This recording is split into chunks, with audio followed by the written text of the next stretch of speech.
Salam alaikum, bonjour à tous et bienvenue dans cette nouvelle vidéo où on va continuer dans l'analyse lexicale. Donc on entame dans cette vidéo la fiche 2, toujours sur les expressions régulières avec lex. Donc on continue, là on nous demande de reconnaître des chaînes. Donc première question, c'est les chaînes de caractères en Pascal, ensuite les commentaires, enfin les chaînes de caractères en C, les commentaires sous Snail et déclaration d'un ou plusieurs entités sous Snail. Donc on commence avec les chaînes de caractères en Pascal. Donc ce sont des chaînes où à l'intérieur nous avons un peu tout ce qu'on veut, tout et n'importe quoi. Le tout c'est que ce soit entouré par une première apostrophe et à la fin une deuxième apostrophe. Et à l'intérieur je peux avoir une apostrophe, je peux en avoir que deux. Donc je vais vers mon flex. Alors j'ai déjà initialisé un fichier dans .l que j'ai nommé TP2 et dans lequel j'ai créé quelques raccourcis. Alors j'ai créé le raccourci lettres, raccourci chiffres pour les chiffres, le raccourci LC pour lettres ou chiffres, voilà, et le raccourci ident pour identificateur sous Snail, donc on a déjà vu dans la vidéo précédente. Donc je commence par les chaînes de caractères en C.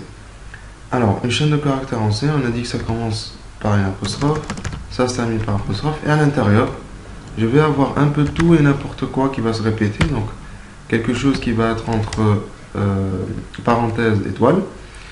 Donc ma règle c'est que je peux tout avoir sauf une apostrophe. Donc ce que je fais, je vais aller voir ma liste des expressions régulières, un tableau des expressions régulières, et qu'est-ce que je trouve? Et bien ici j'ai entre crochets avec un chapeau une classe de caractères niés, c'est-à-dire tout sauf ce qui est dans la classe. Donc par exemple ici j'ai tout sauf l'intervalle AZ, donc tous les autres caractères. Donc je reviens ici, donc on a dit que je devais mettre quelque chose entre crochet et chapeau, et donc c'est l'apostrophe que je veux pas, mais ce que je peux avoir par contre dans la chaîne en Pascal, c'est deux apostrophes qui se suivent. Donc, je vais mettre mon OU et je vais mettre les deux apostrophes entre guillemets pour dire que c'est un bloc qui peut exister à l'intérieur. J'enlève les espaces en plus, je ne peux pas avoir d'espace. Et là, qu'est-ce que je fais? Je rajoute un printf, chaîne de caractères en Pascal.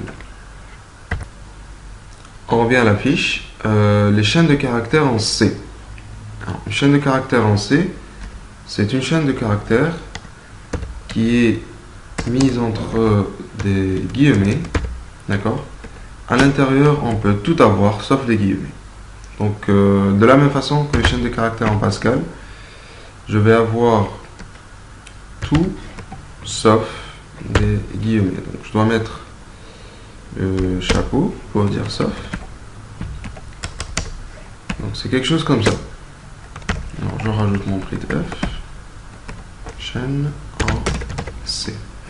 Sauf que, comme on le sait, dans lex, les guillemets sont des caractères réservés au langage. Donc pour dire que je veux utiliser les guillemets comme étant un caractère littéral, non pas la fonction des guillemets, donc ce que je rajoute, c'est un anti-slash pour chaque guillemet. Et voilà. Troisième question, maintenant une expression régulière pour les commentaires du Snail. Donc un commentaire sous Snail, ça commence par un pourcentage suivi de 2 points. Et après nous avons tout ce qu'on veut. Donc point, étoile. La seule chose fixe qui doit rester, c'est les pourcentages point point. Et on rajoute commentaire sous Snail. Alors dernière question pour les expressions régulières, c'est déclaration d'un ou plusieurs entiers sous Snail. Alors on va déjà écrire ça, un exemple, par exemple une déclaration sous Snail, ça va s'écrire de cette façon, SNL INT, suivi d'un premier identificateur, virgule, un deuxième identificateur par exemple, virgule, un troisième identificateur, par exemple K1, et ça se termine par pourcentage point. Alors ça c'est un exemple, mais comme nous l'avons dit durant la séance de TP, reconnaître cette chaîne ne fait pas appel à de l'analyse lexicale, mais plutôt syntaxique. Donc, pour les besoins de l'exercice, nous allons quand même donner une expression régulière qui correspond, mais il faut bien comprendre que conceptuellement, on parle d'analyse syntaxique, parce qu'on a plusieurs unités lexicales, non pas d'analyse lexicale. Mais nous allons quand même le faire. Donc on a dit, nous avons, alors le premier mot-clé, SNL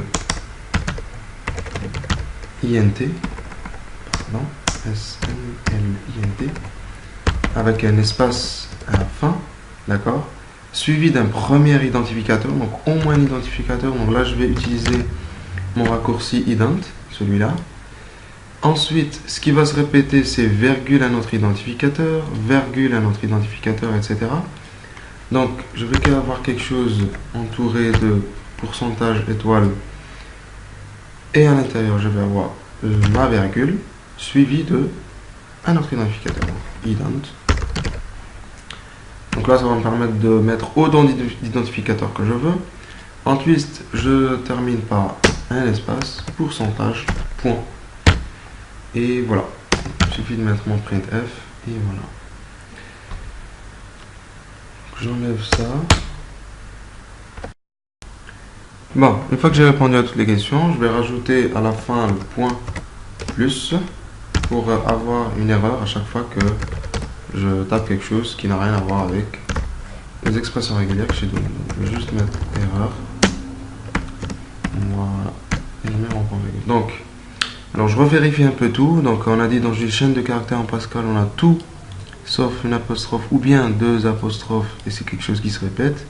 Dans une chaîne en C, je vais tout avoir tout sauf des guillemets. Quelque chose qui se répète. Ah oui. Donc là j'ai oublié l'étoile pour avoir une suite de tout sauf guillemets. Alors un commentaire sous snail, ça commence par pourcentage point point, après on a tout ce qu'on veut. Et puis j'ai déclaration d'un ou plusieurs entiers sous snail, donc j'ai le mot-clé SNLINT, un espace, identificateur, virgule, plusieurs autres identificateurs, et ça finit par pourcentage point. À la fin, c'est juste un point plus pour tout ce qui est erroné. Donc, je compile, pas de problème. Alors ici, j'ai un petit problème sur la ligne 31. Alors, j'ai mis un println, non, c'est un printf. Pardon. Warning, null character is not by default. Alors, pourquoi il me dit ça? Alors, je mets accolades. J'ai mis tous les espaces qu'il faut. J'ai pas d'espace au début de ligne.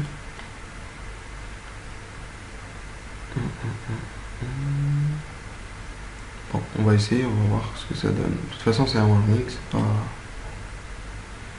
Alors, entre les UL, je vais les reconnaître. Donc, on a dit une chaîne en C. Donc, par exemple, si je veux écrire c'est moi, je vais mettre deux apostrophes. Donc, chaîne en Pascal, pardon. Chaîne en Pascal. Chaîne en C, entre guillemets, je peux mettre n'importe quoi. Hein. Hello, how are you? Je peux mettre aussi c'est moi avec une apostrophe. Là, il n'y a pas de souci. Chaîne en C. Alors, j'avais aussi un commentaire sous snail, donc pourcentage point point. Et là, je peux avoir hi there. Voilà, donc sans aucun problème. Commentaire sous snail.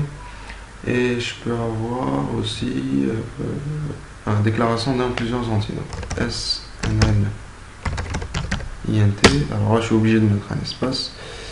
Et je mets un premier identificateur, virgule, allez, un autre identificateur, virgule encore un autre, E-3, et je termine par pourcentage point. Et donc là, j'ai déclaration d'entier sous snail. Donc voilà. Alors, question suivante, là on passe un peu aux automates. Alors un automate, ça a un état initial, un état final, plusieurs états intermédiaires. Et ce qui va nous intéresser, ce sera la lecture au niveau des transitions entre les automates.